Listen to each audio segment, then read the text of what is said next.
¿Cuántas veces hemos asistido a grandes reuniones de los países para preguntarse cómo cuidar el medio ambiente, cómo disminuir en ciertos grados el calor? A mediados de este mes de agosto se planteó el Tratado de la Amazonía en Brasil. Los países de la región se reúnen para decir qué hay que hacer para que la deforestación no termine acabando también con nuestro planeta. Y entonces nos encontramos ante lo que conocemos como el fenómeno del Niño, aquella alerta que ya la Organización de las Naciones Unidas viene planteando y que se está haciendo efectiva en regiones como Estados Unidos, en grandes países de la Unión Europea, grandes lluvias en China, pero grandes calores en Corea del Sur. Es decir, estamos ante un fenómeno de calentamiento global o de ebullición que nos tiene que poner a pensar seriamente qué responsabilidad nos cabe, qué tanto ahorramos agua, qué tanto nos preocupamos por sentir que hacemos parte de la solución más que del problema. El fenómeno del Niño, el tema que nos ocupa en este espacio de opinión de En Rojo y Negro, pensando el país y la ciudad y sobre todo reflexionando sobre un hecho que cada vez más tiene que ver con el cambio climático. Por eso, a partir de la siguiente nota, queremos contextualizarles acerca de el impacto de este llamado fenómeno del Niño y sobre todo también en el calentamiento de nuestro planeta. La nota con la que iniciamos nuestro espacio de opinión.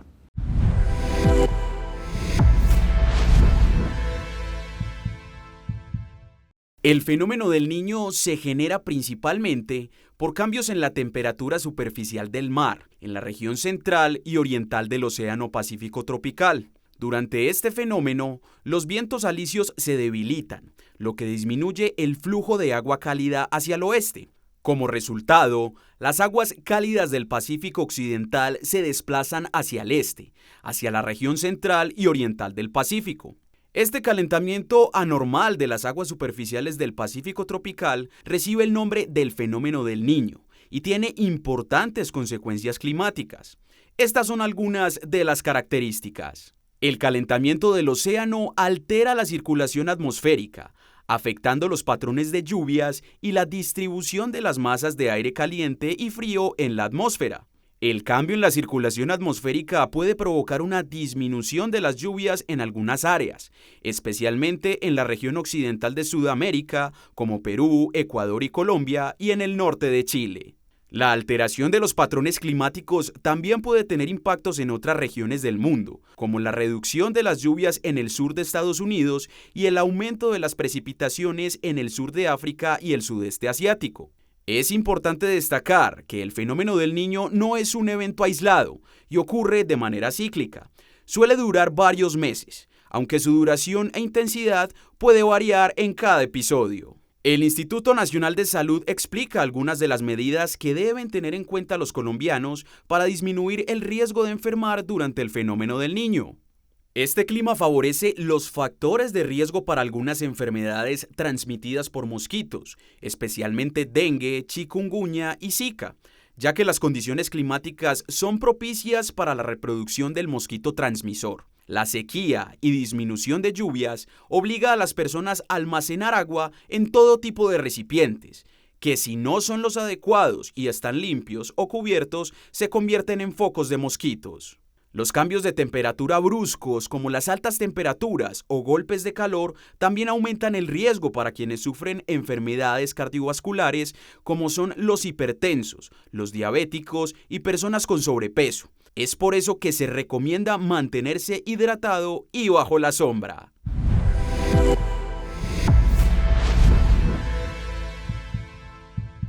Colombia, al estar ubicado en el extremo norte de América del Sur y estar atravesada por la línea ecuatorial, no tiene estaciones. Eso nos lleva a que como se da en los extremos del mundo, no ocurra con nosotros, sino que tiene temporadas de calor, lluvias, sequías, lo que nos hace de alguna manera, por nuestra ubicación geográfica, muy sui generis. Actualmente se está empezando a manifestar el fenómeno del Niño, un evento climático que se genera cada cierto número de años y sobre todo que está relacionado con intensos calores, sequías e incendios como hemos visto en nuestra ciudad y en nuestro país.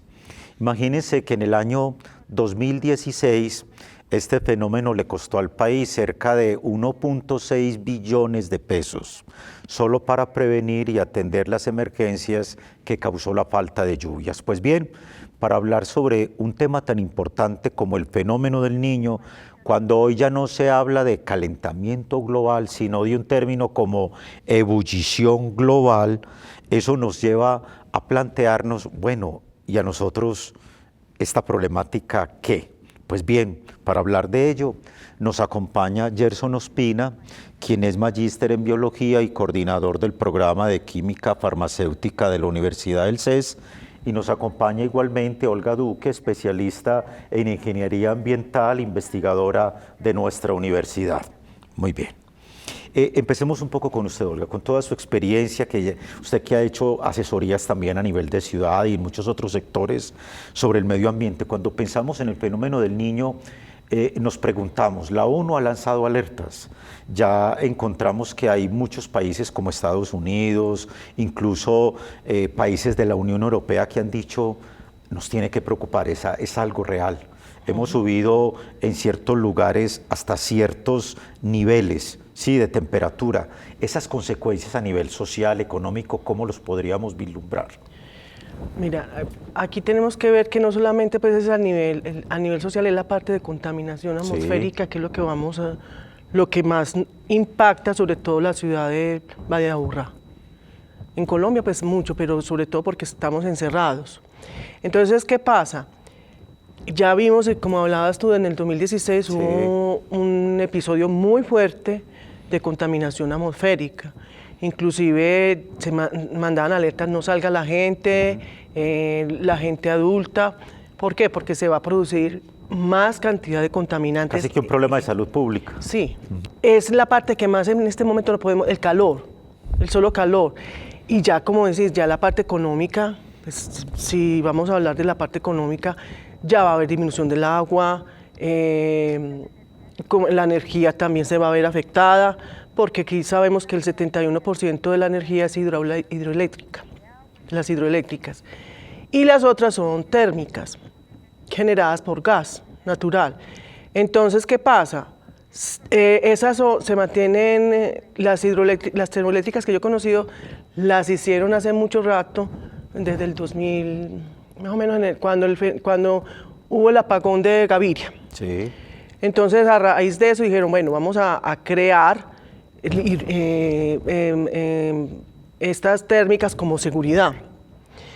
Pero ¿qué pasa? El gas lo tienen que comprar. Al comprar el gas, porque eso se mantiene fluctuando en la bolsa de valores, al comprar el gas, al disminuir el agua, no disminuye pues la forma de generar energía, porque es con las turbinas las mueve las turbinas las mueve el agua, con las que se genera energía. El gas hace lo mismo, son grandes calderas inmensas, pues se puede hablar de calderas entre paréntesis, que son turbinas que las mueve el vapor de agua generada. Sí. Listo. Eso es una combustión que se da. Entonces, ahí también tenemos que se va a generar una contaminación por la combustión, mientras que con la hidroeléctrica no. Entre comillas, pues también está pasando eso. Entonces, ¿qué pasa? Si hay que comprar ese gas, se suben los servicios. ¿Qué va a haber? Es ese problema. O sea, hay toda, cuando escucho a Olga, porque sobre eso vamos a plantear el segundo momento, uno dice, Gerson, claro, hay toda una cadena que va creando una serie de repercusiones y eso que apenas estamos empezando, ¿de acuerdo? Entonces es probable que la gente llegue y diga, bueno, nosotros somos muy dependientes, Olga lo viene planteando, de las hidroeléctricas. Eso llevará a otra serie de consecuencias, incluso Seguramente ustedes desde la misma facultad en el CES han venido haciéndose preguntas al respecto. Bueno, y esto en términos de salud también, ¿cómo terminará afectando? Por ejemplo, nos damos cuenta que recientemente en grandes países, casi que en ayuntamientos en España, en Estados Unidos, en otros países, nos encontramos con prohibiciones de salir porque puede estar afectada la salud de las personas más vulnerables o por enfermedades, por determinado tipo de enfermedades congénitas o por edad. Y eso nos lleva como a replantearnos qué tan preocupante se avisora la situación para un país como el nuestro cuando estamos apenas iniciando esta etapa según lo que nos plantean los organismos del Estado. La verdad, muy feliz de estar cada vez hablando más de estos temas.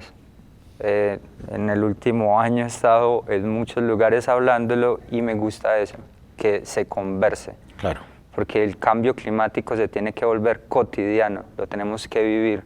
No tiene que ser algo lejano, esperando a que otros tomen decisiones o nos den directrices para actuar. El actuar tiene que ser ya, en ese momento. Es importante darle la premura de las acciones que tomemos, también basados en conocimientos de ciencia, ¿cierto? Para que el camino sea el mejor posible. Me gustaría plantear un concepto que siempre me gusta en todo este tipo de escenarios, y es que vivimos en un sistema llamado planeta. En ese sentido, a la cual estábamos hablando ahorita, cada una de las estrategias por las demandas energéticas que tenemos, hidroeléctricas, térmicas, y vaya y enlístelas todas. Cada una de esas tiene una demanda de alguna materia y siempre va a generar alguna contaminación, alguna demanda de algún recurso. Cuando me planteo eso y comenzamos a debatir sobre eso, pienso que estamos en un círculo vicioso. En un círculo vicioso, si te vas a la energía eléctrica, la minería que conlleva la producción, por ejemplo, de baterías de litio hacia esto, y sigue la lista y vea la profundidad de cada uno de esa producción de cualquier energía. Entonces, siempre me gusta, bueno, expliquemos el problema que tenemos, el que estamos viviendo, por ejemplo, en ese momento, que es un factor de muchas cosas, no solo es el fenómeno del Niño, también hay algo llamado la zona de convergencia intertropical, que es un cinturón de nubes, que en ese momento está desplazado hacia el norte, por lo tanto disminuyen las precipitaciones acá en el trópico. Entonces, en la fórmula de lo que estamos viviendo está el fenómeno del Niño, disminuye precipitaciones en el territorio colombiano, en alguna parte de los Andes. Segundo, ese desplazamiento de la zona de convergencia intertropical. Esos dos son naturales. Y el otro tercero, muy importante, es la pérdida de las funciones ecosistémicas en los ecosistemas que habitamos, ¿sí? Ecosistemas degradados en varias etapas. En ese sentido, ahí está lo importante de esto. ¿Cómo enfrentar ese fenómeno que estamos viviendo? Debemos, por ejemplo, restaurar esas funciones ecosistémicas. Ahorita venía caminando en el bonito campus que tienen. Por ejemplo, un bosque, cuando tú entras a un bosque no son solo los árboles, son la arquitectura principal. Pero cuando tú examinas un bosque, hay otros elementos en ese sistema. Por ejemplo, plantas trepadoras que crecen sobre esos árboles, y uno piensa, ¿pero qué tiene que ver eso con el cambio climático? Por ejemplo, cuando una gota de agua cae en un ecosistema, algo importante es que esa agua, su trayectoria, sea lo más larga posible, para que el agua permanezca más tiempo dentro de ese ecosistema, ¿cierto? Cuando ese ecosistema está íntegro y es complejo con todos estos otros elementos, el agua, por ejemplo, el año pasado sufríamos lo contrario, el fenómeno de la Niña, inundaciones por todas partes. Entonces tenemos ese control hídrico de esa complejidad ecosistémica. Si tenemos un suelo permeable o no impermeable, ¿cierto? Va a ser diferente de que si esa gota de agua vaya a una quebrada canalizada y luego las inundaciones que tenemos. Entonces el agua es un factor principal. Tiene algo que se llama calor específico, y es que controla las temperaturas, que sean un poco más constantes, ¿cierto? Entonces, en ese sentido, soluciones. Me gusta siempre hablar de soluciones. ¿Qué vamos a hacer?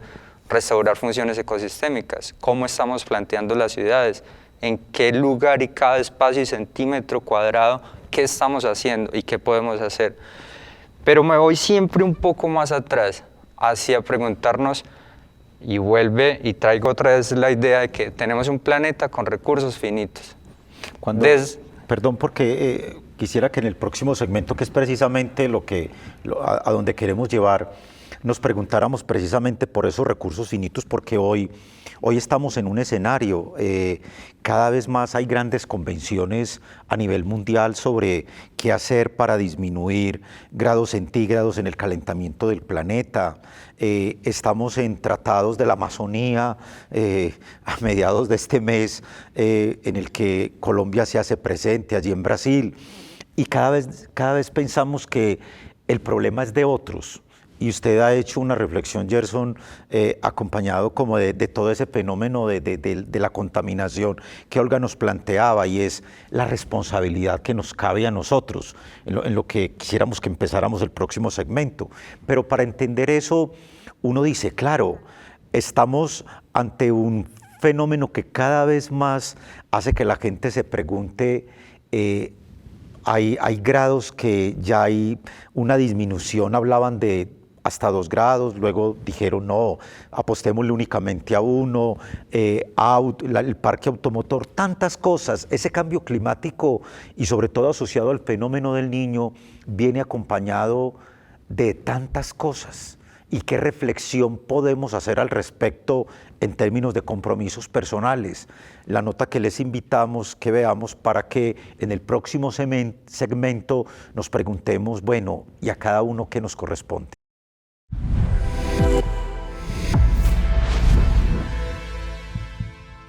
El fenómeno del Niño como tal es un cambio climatológico. Ese cambio o ese aumento de la temperatura proveniente pues como tal de la zona oriental del Océano Pacífico es el que está generando estas altas temperaturas. Y estas altas temperaturas digamos que no eran tan altas en comparaciones a algunos años. Entonces digamos que el calentamiento global ha generado un aumento de la temperatura aún más desmedida en comparación a algunos 20 o 50 años. Que por lo general cuando se acentuaba el fenómeno del Niño en las regiones costeras no subía más de 1 grado o 2 grados, sin embargo ahora con este calentamiento global tan desmedido, este aumento de la temperatura superficial del océano pueden ser hasta mayores de este grado. Uno puede pensar que 1 grado es poco, pero a nivel atmosférico y a nivel de ecosistema estos cambios de temperatura son gravemente cambiables o modificar digamos la dinámica de los vientos y las mismas temperaturas de los diferentes ecosistemas, no solamente a Colombia sino en otras regiones del mundo. Con investigaciones recientes las predicciones muestran que las condiciones normales del fenómeno del Niño generarían problemas en la región pacífica, la región Caribe y la zona andina, principalmente por la proximidad al Océano Pacífico tal, que van a estar generando las altas temperaturas en ese tiempo, y principalmente las zonas donde tengan embalses o las termoeléctricas serían como los principales lugares que pueden generar estas afectaciones en gran medida. Digamos que una de las consideraciones o consejos prácticos es reducir el consumo de agua, reducir el consumo de energía, de tal forma que no exijamos tanto a centrales térmicas o a centrales eléctricas a generar tanta energía, porque esa es una de las amenazas que se tiene, digamos que previstas para el 2024 cuando se acentúe el fenómeno del Niño, y es quizás una crisis energética. Y para no llegar a eso, pues ya se está pensando que no se va a llegar a una reducción importante de los embalses, sin embargo se puede contribuir a la reducción desmedida de este recurso hídrico.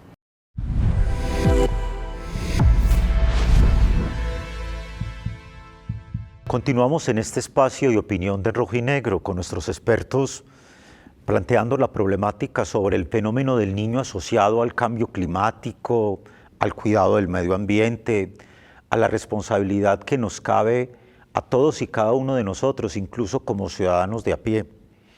Investigaciones recientes del Politécnico Jaime Isaza Cadavid nos plantean que hay ciertos sectores del noroccidente de nuestra ciudad que registran 4 grados centígrados de temperatura por encima de la media. Eso nos lleva como a plantear algún concepto como bien interesante, que es lo que se suele llamar de islas calóricas, barrios de pronto en el que pueda sentirse más cierto bochorno, pero también asociado a que en este momento, si vemos noticias, nos encontramos que en China hay grandes inundaciones, que en otros países, mientras unos están viviendo zonas de calor intensas, como Corea del Sur, por ejemplo, vecinos sufren temperaturas bajas, incluso inundaciones. Todo eso asociado a estas islas calóricas, ¿es posible que lo sintamos o eso solamente hace parte de nuestro imaginario? ¿Cómo afrontarlo? No, las islas calóricas es la ciudad. Sí, la Esas ciudad son las misma. ciudades y es el cemento. Sí. Esas son las famosas islas calóricas. Entonces toda esa energía solar la absorbe, el calor y la irradia. O sea, no solamente la absorbe, sino que se refleja. Entonces eso es lo que nos empieza a afectar.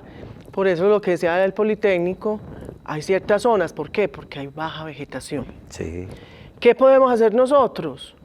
Sembrar árboles, que haya mucha vegetación, para disminuir ese calor que absorben las casas, o sea, todos los edificios. Sí. Entonces, en zonas donde vos ves que no hay ni un árbol, porque el árbol te acompaña no solo la sombra también, sentís ese bochorno. Sí. En zonas donde vos ves varias vegetación, se siente la humedad. O sea, en el poblado se siente zonas más frescas. En el centro te metes en algún lugar y el calor es insoportable. Y eso acompañado también de flujo vehicular. Entonces, ¿qué podemos hacer nosotros? Sembrar. Sí, mantener un bosque. Mira aquí a pesar de que hay calor y se siente el calor, la universidad es fresca, porque hay mucha siembra de árboles. Hacemos un pequeñito alveolo pues aquí en la ciudad. Eso es lo que tenemos que hacer, sembrar, o sea, poner zonas de bastante vegetación. Es que estos árboles me están tapando la canoa, que no sé qué, pero no saben el beneficio que ocurre con esos árboles. Nadie sabe el beneficio que nos está trayendo todos esos árboles que se están sembrando. No sé, el año pasado eso se está haciendo, no sé si continuaron, pero el fin era sembrar como 3 millones de árboles a nivel del Valle de Aburrá. El efecto del Niño tiene muchas consecuencias en Colombia, pero más aquí en Medellín, porque nosotros somos un valle cerrado. Entonces va a llegar un momento en que los vientos no se mueven, no hay generación, ese cambio de temperaturas por transferencia de calor. El frío viaja hacia el calor, entonces hay movimientos de vientos. Entonces, aquí en el Valle de Aburrá nos encerramos. No hay ese fenómeno de movimientos de vientos, entonces el calor se irradia más, como volvemos al tema de la contaminación atmosférica, que esa es la más grave en este momento, o sea, los afectados en los pulmones, la irritación de los ojos. En el 2016 tuvimos un estudio de calidad del aire, la universidad tuvo que ver mucho con eso, pues tenemos que apagar esto, tenemos que hacer esto, porque llegó alerta naranja y unos episodios de alerta roja. Estamos hablando de calidad del aire. Cuando llega una alerta naranja es porque ya el aire está malo para respirar, pues para respirarlo cierto tipo de personas, entre los ancianos, los niños. Sí. Ya cuando entra alerta roja, ya estamos muy mal. O sea, ya el aire es nocivo para mucha gente, para muchos de nosotros. Entonces tenemos que aplicar esta parte de disminuir, o sea, sembrar, disminuir el flujo vehicular. Sí. Porque es que vos decir, no, es que él maneja gas, pero es que el gas genera también óxidos de nitrógeno, que también con el sol, la cantidad de sol, y con otros contaminantes, aunque son pocos, se genera un tipo de oxidantes fotoquímicos. Son los más poquitos, pero bueno. También se genera el famoso black carbon, que esa es la moda de ahora de todos. El black carbon es el hollín de la combustión, y es unas partículas menores de 2,5. o sea, que entran al flujo vehicular, al torrente Son sanguíneo, aspiradas. o sea, se respira y entran al torrente sanguíneo. Entonces, volvemos al caso, ¿cómo podemos disminuir ese calor generado? Porque ese calor, ¿qué va a hacer? Va a haber un equilibrio donde no va a haber frío. Entonces, no va a haber circulación de vientos, y al no haber circulación de vientos, se quedan estancados todos esos contaminantes. Si vos sembras árboles, va a haber un cambio de temperatura. Entonces, vamos a tener un episodio de contaminación, ay, quietica, respirándolos todos. Y sobre todo que eso que usted plantea nos lleva a decir que hay una serie de desafíos que como ciudadanos cada uno de nosotros tenemos, y sobre todo implementaciones. Y en ese orden de ideas, finalmente, Gerson, uno dice, venga, aquí estamos usted hacía un planteamiento ahora bien interesante acerca del ecosistema, pero cada vez más las noticias son 14, 18 incendios forestales en nuestra ciudad. No estamos hablando del país, hablemos de nuestra ciudad. Y entonces hablamos del sector de Las Palmas cerca al seminario, el Cerro de las Tres Cruces, Quitasol, bueno, y le vamos ampliando todo el espectro. Y detrás de ese ecosistema nos damos cuenta que hay seres vivos, ¿cierto? O sea, lo que tiene que ver con fauna, flora, etcétera. Todo eso va haciendo que el ciudadano diga, Dios mío, esto apenas está empezando, ¿sí? O sea, ¿qué nos espera? Y eso que todavía no pensemos en subidas de alimentos, en cada uno, sino como en el aspecto ambiental, qué nos aguarda y sobre todo cómo minimizarlos. Porque muchas veces se habla de que está la mano humana, pero detrás de eso probablemente el exceso de calor también pueda llevar. ¿Cómo ayudar para que efectivamente nuestro ecosistema esté bien cuidado por que lo habita, que es el ser humano? Listo. Bueno, hace unos 7 años, aunque yo soy biólogo, tuve el acercamiento y desde ese momento con una ciencia básica muy bonita y apasionante, que es la ecología. Y esa ecología, aunque ha sido confundida con ecologismo y ambientalismo, es una ciencia básica que estudia, si me lo permiten los ecólogos, ecosistemas. Y esa es la palabra clave, son sistemas que tienen elementos vivos, y dentro de esos elementos vivos tenemos que incluirnos a nosotros. Esa es la clave. Y otros elementos no vivos, el recurso hídrico, los suelos, la roca, el aire, la radiación. Cuando tú entiendes ese ecosistema y tienes las bases para tomar decisiones de qué hacer, probablemente hay claves, ¿cierto? Ese ecosistema tiene materia que se transforma o la transformamos. En ese sentido, sí o sí, también tenemos que preocuparnos lo que le pase a ese ecosistema, cómo nos va a afectar a nosotros. Porque tengo varias cuestiones sobre muchos términos que se nos han vuelto paisajes. Cuidemos el planeta. Yo a veces cuestiono ese término. El planeta tiene 4.500 millones de años aproximadamente, 5 extinciones masivas, la última hace 65, 63 millones de años, meteorito en la península de Yucatán, y aquí está la vida. Las condiciones ambientales que estamos cambiando, realmente tenemos que preocuparnos es por lo que nos puede suceder también a nosotros como especie. Los procesos evolutivos son continuos y las especies, algunas permanecerán, otras no. Algunas las beneficiará los cambios que estamos viviendo, a otras no. Entonces, en ese sentido, tenemos que incluirnos en esa fórmula. Lo que le pasa al ecosistema nos afecta directamente.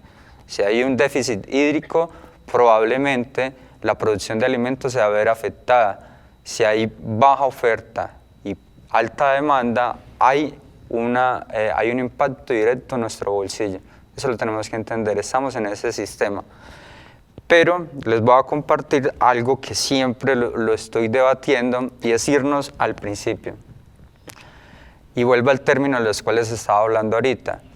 Planeta con recursos finitos. La materia que ingresa es poca, ¿cierto? Algunos meteoritos, cosas pocas. La que sacamos, pues estamos sacando mucha basura, bueno, en muchas cosas que se está quedando en el espacio. Pero si esa materia es finita y estamos convirtiendo biodiversidad en basura, la principal pregunta que nos tenemos que hacer es ¿qué consumimos? Y ojo que distinto es al consumo de recursos que hace cualquier organismo en cualquier ecosistema al consumismo. Esa es la palabra clave. Porque si no, las otras producciones de energía siempre van a generar los residuos y esto, pero es ¿qué consumo? ¿Qué necesito? ¿De dónde viene lo que consumo? ¿O vale la pena que una materia prima se produzca en Argentina, viaje a la India, se transforme, pase el océano, se devuelva y se pierda en un refrigerador, pase el continente? No nos preguntamos de dónde vienen las cosas que consumimos, los consumos locales, la economía circular. Esa es la principal reflexión que tenemos que hacer. ¿Qué estoy consumiendo? ¿Lo necesito? ¿De dónde viene? ¿Quién lo produce? Y las consecuencias de producirlo. Usted, cuando escuchamos un planteamiento de ese tipo, hay una responsabilidad. Ese es el término clave que queremos dejarles en este espacio de opinión. A partir de lo que ya Olga, con toda su experiencia investigativa, igualmente Gerson, con esa invitación a que el cuidado del planeta nos corresponde a todos, a que hacemos parte de este gran ecosistema que llamamos mundo, que llamamos planeta, con todo lo que eso ha significado, caer en la cuenta que apagar un bombillo que no esté siendo usado, un aparato electrónico, desconectar el celular cuando ya haya tenido su carga suficiente, ¿por qué no permitirnos no dormir con aparatos electrónicos conectados o encendidos cerca? Y Olga lo ha dicho de una manera muy hermosa, hay que sembrar más. Hay determinadas plantas que pueden aparecer, ¿por qué no hacer de nuestros hogares especie de pequeñas huertas? Sí, esas huertas caseras que tantas veces hablamos, para que ese cuidado del planeta no lo dejemos en manos de políticas de Estado o de las grandes potencias que se reúnen a evaluar si vale o no la pena disminuir el efecto invernadero. Si la responsabilidad empieza por cada uno, entonces estaremos haciendo nuestra tarea. Para que estos días de fenómeno de Niño, con un calentamiento global que cada vez más irá en aumento, impacte de la manera menos posible el planeta, el tema que nos ha ocupado. A Gerson, mil gracias por sus aportes en esa experiencia como biólogo de tratar de entender el planeta y el ecosistema como una gran unidad y sobre todo lo que nos aguarda. Olga, con toda esa investigación en su grupo de investigación en ambientes, lo que eso nos va a llevar a que efectivamente también nos preguntemos cómo el fenómeno del Niño termina afectando la contaminación y eso termina siendo un asunto de salud pública y sobre todo esa conciencia que a cada uno de nosotros nunca deberíamos perder para que el planeta sea no solo habitable, sino vivible de la mejor manera posible.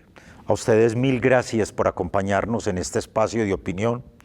Preparémonos no para lo peor, sino para lo mejor, porque en manos de cada uno corresponde minimizar el efecto invernadero y el efecto del mismo fenómeno del Niño.